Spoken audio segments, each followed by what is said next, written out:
Hey everyone, my name's Jace. I'm a community manager here at Coffee Stain Studios. I'm in my apartment, not at Coffee Stain Studios, but I work for them. So today we're going to be doing a big old Q&A video, and this is going to be a big one. I asked for questions on like all the socials, and we took a bunch of them. I didn't want to cut any of them out, essentially. So this is going to be kind of long. I think we got like 38 things to answer here. Okay, so let's begin. All right, so we've got this person here who said, been playing this on Epic since ages, love the game so much. Oh, thank you. The question, are there any plans for any sort of flying vehicle, even if it's just some kind of hang glider where you could fly around? You know, a huge request and suggestion from, I guess, hang gliders to drones. The answer is no, we don't have plans for that, and I think we essentially don't necessarily think it fits. And again, this is one of those things where we think that there are other ways to solve issues that people are having that flying vehicles could maybe also solve, except that flying vehicles are cool. If the only way to solve that one is to put flying vehicles in, but at this stage the answer is no, essentially. So this was an interesting question. I don't think I've ever had this question before, but it has kind of come up in other ways. They've asked, just out of curiosity, but would dedicated servers break the game? Not as in the game crashing or anything like that, but what they're asking essentially is, the point of the game is to optimize the speed of your factory, but if you have a dedicated server, you can just let things run 24/7. You wake up the next morning and you've got the resources that you need, regardless of efficiency. This kind of thing has been discussed before, because the game, even if you don't have dedicated servers, you can just do that anyway. And we've kind of just been okay with people doing that. One of the reasons is because, yes, the point is efficiency, but if the way you want to play the game is to just let it run, that's fine. The other thing is amassing large stockpiles of specific resources, you know, will get you somewhere, but it's not really the point of the game, and it's not really going to push you forward that much. Like, you're still going to run into new things that you need to make, and then you're going to have to go make them anyway. So it doesn't push you forward as much as it may seem that it would, stockpiling things, that is. Yeah, really good question, I think. Are we planning to release a Linux and Mac version? Another question that pops up all the time, and along with this, consoles as well. Basically other platforms so that other people can play. Currently, there is no plan. I think we want to, but there is no plan as in, oh yeah, we're gonna do it, and we're gonna do it, you know, by this time. There's no actual plan. The belief right now is we just want to stick to Windows to try and get the game done. And by done, I mean also the design of the game. It's a hard game to finish, to make sure balancing is right, to make sure the right features are in. And if we were to throw other platforms in, that would just throw a wrench in the work. It would be harder to continue developing. We're going to be running into issues that are platform specific. We're probably going to run into build issues. Like, even though Unreal Engine just works for all the platforms, nothing just works for all the platforms. And so that's just going to take time away from completing the game. But of course it would be great. Like, I mean, why would we not want to get it on those platforms, right? Like, I don't know, I assume that we would. I don't know, I get the feeling that's gonna happen. This is just me speaking here and not Coffee Stain, so like, I don't know the actual decision there, but I'm pretty confident that what I'm saying is shared by the others. Will the Steam version game run on Linux, either native or with Proton? Not native. Whether it runs with Proton or not, I don't know. We haven't put any time or effort or looked into it, so I don't know. Probably not. So yeah, another good question. What does 1.0 look like? Reading a little bit of an answer here from our director. The answer is, we don't really know. Like Satisfactory, but finished. But no, I mean, there's a lot more that he's written here, and you know, we have somewhat of a crude plan, he says here, for a minimum viable product. You know, we will have at least 8 tiers, so maybe more than 8 tiers. More than 8 tiers confirmed. I didn't know that. Improved exploration, content for the Mercer-spheres, Somersloops, and S.A.M. Of course, the story will be in there as well. Yeah, game customization, like game modes, like passive or creative. So that's, I assume, confirmed then. I didn't know if that was confirmed or not, but I was confident it was coming. And more awesome shop stuff. So that's the kind of stuff. That's the minimum that we want to do, he says. So I guess it's going to be, you know, we may want to do more than that. Bernie Sanders says, I'm once again asking for official mod support. So yeah, again, we have confirmed official mod support. We will be doing it. The dedicated servers are taking forever to do. But we're going to be doing it. Yeah, just don't know when yet. Will there be Steam cards and achievements? Also, do you intend to use the Steam Workshop in any way? Hey everyone, it's Jace from the future here. My previous explanation of the achievement thing is a little bit garbage, so I'm going to redo it. Basically, we're not going to be doing achievements anytime soon, and the main reason is because the game isn't completely stable yet in design or balance, and so achievements don't really make much sense. They're hard to gear achievements to a specific goal when in 6 months from now, all of that could become irrelevant.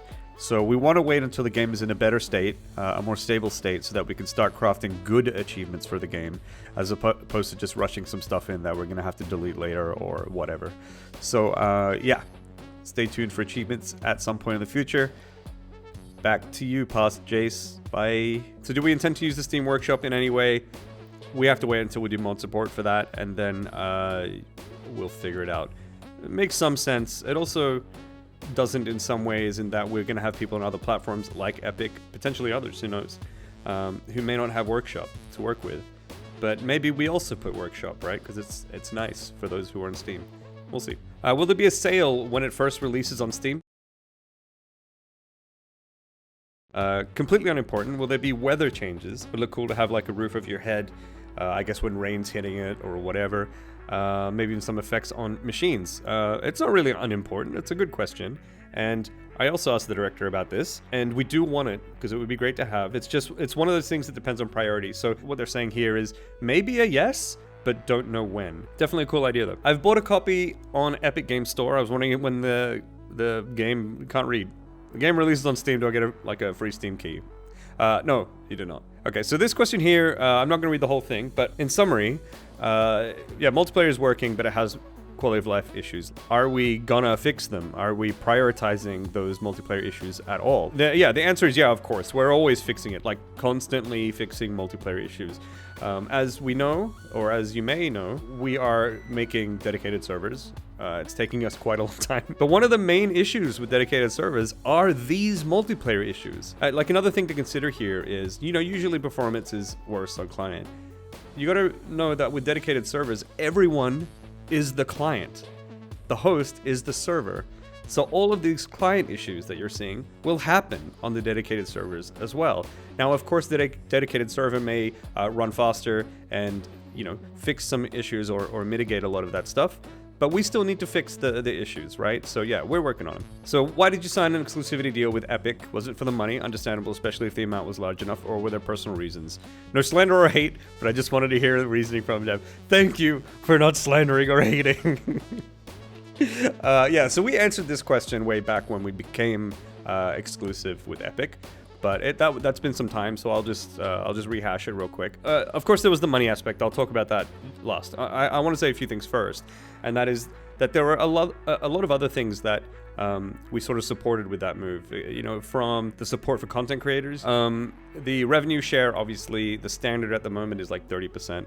Revenue share of your money just goes to the platform, and it's fair that the platform takes money. You know, so Steam does the 30% thing, but 30% is a lot of money. And so Epic has been offering 12%, and that is much better. And so we wanted to support that movement for potentially better revenue share within the industry as a whole. As developers, we also think of the well-being of developers, and we think it's important that developers make money, like that they get a better share from what they're doing. So we think that's pretty good as well. Now, you know, now I say that, but now we're going to Steam, right? So are we going back on it? I don't know, maybe, right? But the other reason really was you guys as well. Like we heard you guys. Like so many people wanted Steam, and we wanted to do right by a lot of folks. We really did think of you guys, and you know, this is not me just like spouting some shit to make you feel important. Like it really was. I remember the conversations, you know. I was there, like I was part of it, and you guys were important in that decision. Very important in that decision. So I just want to, you know, so thanks for that, and we sort of also think about you guys as well for why we went to Steam. Now the last thing is obviously money. Yeah, of course, there's that. Now, the reason, and you know, again, this is one of those things that people will say, he's the PR guy, don't believe him. But The fact of the matter is, when it comes to the money, it's scary releasing this. It was scary releasing this game. You know, we spent years working on this, and it's a factory game. You don't know if your factory game is going to recoup 3 years of money, let alone make any kind of reasonable profit to keep us going for like longer, right? We had no guarantee. We didn't know. We knew the game was good, but you just don't know if that's going to take off. And we did, so I guess in hindsight, maybe we didn't need it, but we don't regret it because we still don't mind being on the Epic Store. It really is about security, and it's that's why there are a lot of devs who are going there. I think it's not just money in the pocket. Like, I can assure you that it's not just we want to make more money. I can assure you that it's more likely security. You know, is our studio going to be open? Can we keep paying rent? You know, that is a huge part of it. Remember that we're all humans as well, especially when it comes to management. Our managers and stuff like that, they're really awesome. And you got to remember that their priority is to ensure all the people in the company have a job. You know, they got to take care of us. And you know, so they're doing that. I can assure you, it's not about just getting rich. I can assure you. But people won't believe that. I understand that. To a more lighthearted thing, please tell us the story about your biggest night out together as developers. I hope it involves alcohol and hijinks. We've had many outings. I can't really remember the biggest night out. I guess we've had big things like the Goat Simulator party, where there was like a lot of studios and people within Skövde came and hung out. That was, you know, pretty big. And in fact, okay, yeah. So we'll stick with that one. That was a big party. Here's the hijinks. The next morning, so at our studio where we were before, if you walked out the front door, there were stairs going down into the basement below. And at the bottom of those stairs, there was human shit with toilet paper. So someone at the party got toilet paper and took a shit in the basement. I don't know how that worked. We still don't know who the mystery poop person was. If anyone has any information, please call 1-800-MYSTERY-POOP-MAN. And that'll help us get to the bottom of this. Will we get more than one body slot? Maybe have them unlocked in the MAM. I think everyone will be happy about that. Yeah, this is requested bajillion times a day. A lot of people sort of want this. We discussed this on the stream recently, but obviously not everyone here on YouTube is at the stream. Consider checking out the stream, twitch.tv/CoffeeStainStudios devs, every Tuesday. So, we got some information from the director here. The gist of why we don't have them yet is, well, first of all, we want them. They would be cool. But it would be, the game is not balanced for that right now when it comes to exploration. But exploration is also underdeveloped. So we kind of want to, we just need to take exploration just a little further and then figure out what we're going to do with like extra body slots. In the finished game, will the story of the game impact how you play, or will Satisfactory always stay purely sandbox? We want the story to be a little bit more of a backseat, or maybe something that people can explore if they want to. The priority of the game, right, is for you to build a factory and, you know, efficiency and all that kind of stuff. I think it would be a bit crappy if like tier 6 is blocked unless you do the story stuff, you know. When some people just, you know, they're on their 5th playthrough of Satisfactory and they just want to get through the game. When is the S.A.M ore going to be useful in the game? All right, so we got some cool information here for you. When will it become useful? Don't know. So it won't be for a while. Now S.A.M is supposed to be tied to the story in some way, and the story is not something we want to push until like 1.0 or just before 1.0 or something like that. However, we're still seeing if S.A.M content can be pushed independently of the story, and in that case it can come sooner. But yeah, we just don't know at the moment. But what we can say, S.A.M Aura will likely be a MAM resource, and that its content will mostly be used by players nearing the end of the game to solve problems around their factories they might not want to deal with as much at that point. So that's kind of interesting, huh? I didn't know that either. I learned a lot from our director. Do you plan on introducing more ways of transportation, trucks, trains, or updating the current versions of vehicles? There's going to be a new vehicle in Tier 7 or 8. As for upgrading vehicles, we're considering it, but we don't know yet. As for updating vehicles or vehicle functionality, there's going to be updates there. While lights are not currently in the game, would it be possible to add an option for it to always be daytime? Nighttime can be very annoying inside enclosed factories. Very common issue that people are running into. I mean, everyone's asking for lights, and so Rubber Ducky's dong, Jesus, has offered us a solution here. So I spoke to the director about this one as well. He said Hannah would be sad since she's put a lot of time into the world at nighttime as well, and making those transitions good. But yeah, we understand the issues there with not being able to see with your factory, and this goes back to the disclaimer thing that I was talking about in the beginning. We may find a solution for this, and this daytime is one potential solution, but I think we're going to be looking for a better solution for this issue. And what that is when it comes, and you know what it'll look like, we don't really know just yet. Yeah, we know it's an issue for you guys, we know. So essentially, will there be new buildings added to the game? There will be obviously new buildings in tier 8 when that comes, and more things are going to be added to tier 7 as well. So there'll be new buildings in tier 7. And another cool thing here is he said that we're looking at additional logistics and power management solutions. No promises, but suggestions are always welcome.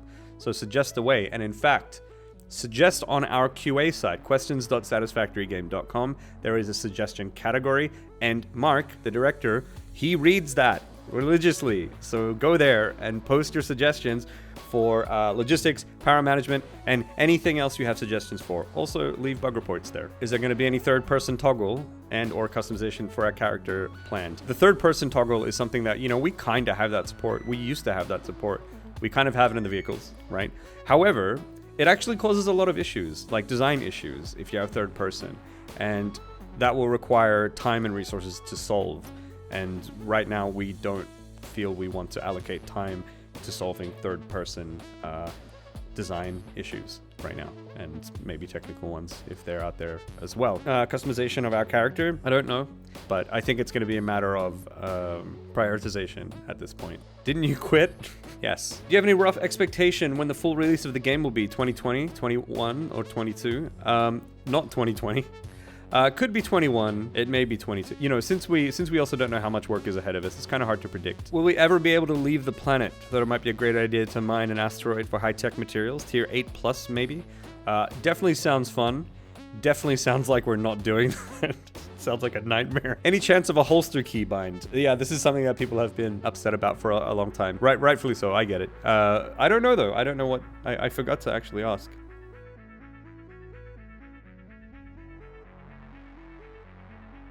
What is one item or equipment that some of the staff have wanted but got canned for balance reasons or because it just didn't make the cut? So one thing that comes to mind is like factory defense, base defense. Creatures attacking your factory and destroying it. You need turrets and stuff. We had that idea. A lot of people even suggested that, but we have chosen not to do it. We don't like the idea anymore, and we don't want to do it. So we have removed that, and we're not going to do it. Might we see more Megafauna? The Dune Desert is missing something. I don't know if there's going to be something in the Dune Desert, but we are going to have a big crab. A big angry crab. If you watch our reveal trailer, there's a big crab in it that hasn't been added into the game yet. And also in Christopher, our animator's developer highlight, maybe I'll remember to do this. You can see the animation of the big crab that he was working on. Any plans to introduce a less destructive power generation before coal? So I guess green energy, right? Yeah, I mean, this is something, again, a conversation that is continuing. I've talked about this a few times. There's two aspects to it, right? The first one is, lore-wise, it doesn't make much sense, Fix-It Inc. don't care about this planet. Why would they need green energy? They want you to cut everything down, take the ore, send it back, and then we'll leave. Maybe we'll move to another one. I don't know if that's canon or not. So, like, they don't care about green energy or being less destructive. However, it'd be fun to do. I love you. That's not a question. What did Simon really say about the sloops? Okay, so something happened in the audio. It was in the video with Simon, VFX with Simon. Yeah, there was something weird with the audio. I missed that, sorry. So what he was saying about the sloops, right, is that like it and because I don't. Maybe you will, and maybe that's something that you would like, but that's pretty much it, I think. Will there be a farming system with seeds and stuff so we can plant our own fruits? That's something that's in talks, so maybe. Like, that's another thing that we've been... that we've been discussing. So we'll see if that goes ahead or not. What are your thoughts regarding replayability? And then they go on to offer some suggestions on what we could do for replayability. I asked Director Man about it, and randomization of resource nodes has been discussed, but there's no promises on that. He thinks that we should have this, but does know that there might be some technical complications or how much effort it will take. So we'll see how it works. Again, this is one of those things where we have this suggestion here, we hear that people want it, and we may have to find a solution that addresses you guys' things, addresses the way that the game should work, and what is feasible in terms of effort and resources. Safe to say that we'll deliver some features for this. This person says something about tasty metal. Don't know what you're on, my friend, but in a far and glorious future, will we have other maps? Hell no. I mean, in a far and glorious future. Maybe in a far and glorious future. Is proper rail signaling in the works for the future? The consensus here is that there probably will be. Don't know when. It looks like it's gonna happen. Lights, when? I can't see around my base at night. Okay, so I kind of talked about this before, you know, with the suggestion of like the daytime so that you can see at nighttime. Yeah, and so I'm pretty sure we're gonna have lights. The issue with lights is that they are hard to make. And it sounds like that's weird because, you know, you could jump into Unreal Engine, drag a dynamic light into the world, and you're like, but I made a light. Yeah, we can put a light in the game. The issue is performance, and when people can build lights wherever they want, however many they want, this is something that is going to tank the game quite quickly. So we need to find some nice way to figure it out. Like another example is the glass foundations and walls that we have now. That is hard too. Drawing transparent things is expensive performance-wise, but we found a good solution for it, and now we can have it. So we have to do something similar with the lights. Find some sort of good workaround to make sure it won't destroy the game. Alrighty, so that's all the questions that I am answering today. I think we were able to confirm and even reveal some interesting stuff here. It's been a while since I've done a Q&A video, so hopefully this was fun. I hope it isn't too long for you guys. Let me know what you think about longer videos like this, because I think it was still, you know, a lot of information still in it. And I'm not helping making it shorter right now. So let's end the video. If you liked the video, hit like, smash the subscribe button, and you can follow us on social medias. You can see all that stuff in the description below. Thank you very much for hanging out, and I will catch you next time. Stream on Tuesday, twitch.tv/CoffeeStainStudiosDevs. Bye!